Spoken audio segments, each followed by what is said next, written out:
নইলেও যে SS scooty পাবলৈ হলে কি কি ডকুমেন্টছৰ দৰকাৰ হয় গতিকে আজিৰ এই ভিডিঅটো তোমালোকৰ কাৰণে মই এই ভিডিঅটো জনাই দিম কি কি ডকুমেন্টছৰ দৰকাৰ হ'ব আৰু এইখিনি ডকুমেন্টছ থাকিলে তুমি এসএস স্কুটি যেতিয়া চৰকাৰে বিতৰণ কৰিব তেতিয়া তুমি লাভ কৰিব পাৰিবা প্ৰথমতে মই তোমালোকক জনাই দিব বিচাৰো এসএস স্কুটি পাবলৈ হলে বিশেষ কোনো ডকুমেন্টছৰ দৰকাৰ নহয় স্পেশাল কোনো ধৰণৰ ডকুমেন্টছ নালাগে জাস্ট তোমাৰ এসএস পাস কৰা সাৰ্টিফিকেট আৰু মাৰ্কশিট হলে তুমি এসএস স্কুটি চৰকাৰৰ পৰা লাভ কৰিব পাৰিবা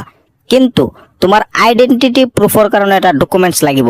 আইডেন্টিটি প্ৰুফৰ কাৰণে তুমি যিকোনো ধৰণৰ ডকুমেন্টছ ব্যৱহাৰ কৰিব পাৰিবা যেনে আধাৰ কাৰ্ড বা পান কাৰ্ড বা তোমাৰ বেংকৰ পাছবুক ব্যৱহাৰ কৰিলেও হয় মাজে মধ্যে মুঠৰ ওপৰত তোমাৰ তাত যদি আধাৰ কাৰ্ড আছে তেনেহলে আধাৰ কাৰ্ড ব্যৱহাৰ কৰিব পাৰিবা নহলে তোমাৰ তাত যদি পান কাৰ্ড আছে এই পান কাৰ্ডও তুমি ব্যৱহাৰ কৰিব পাৰিবা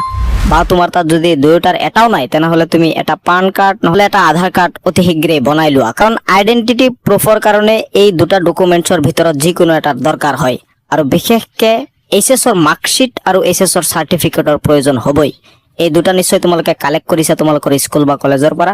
লগতে আইডেন্টিটি প্ৰুফৰ কাৰণে আধাৰ কাৰ্ড বা পান কাৰ্ড তোমালোকৰ দৰকাৰ হ'ব এইখিনি ডকুমেন্টছ হলে তোমালোকে এসএস স্কুটি পাবা লগতে এটা মোবাইল নম্বৰ লাগিব মোবাইল নম্বৰটো থাকিবই আৰু ফটো 2 কপি বা 3 কপি লাগিব পাৰে এইখিনিতো তোমাৰ তাত থাকিবই কোনো ধৰণৰ প্ৰবলেম নাই আৰু এইখিনি কোনো ধৰণৰ স্পেশাল ডকুমেন্টছ নহয় এইখিনি সবৰ তাতে থাকে গতিকে মেইনলি তোমাৰ আইডেন্টিটি প্ৰুফৰ কাৰণে এটা ডকুমেন্টছ তেওঁলোকে বিচাৰিব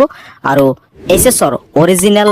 পাস সাৰ্টিফিকেট আৰু মাৰ্কশিট হলে তুমি সৰকাৰে যেতিয়া এসএস স্কুটি বিতৰণ কৰিব তেতিয়া তুমি এসএস স্কুটি লাভ কৰিব পাৰিবা মই আশা কৰিছো তুমি কথাখিনি বুজি পাইছা বহুতে যেহেতু জানিব বিচাৰা বহুতে হয়তো নাজানাও যে স্কুটি লবলৈ হলে কি কি ডকুমেন্টছ লাগে গতিকে এই ভিডিঅটো তোমালোকৰ কাৰণে বহুত উপকাৰী হ'ব বুলি মই ভাবো ভিডিঅটো শেয়াৰ কৰি দিবা যাতে সকলোৱে চাব পাৰে ইউটিউব চেনেলটো সাবস্ক্ৰাইব কৰিবলৈ নাপাহৰিবা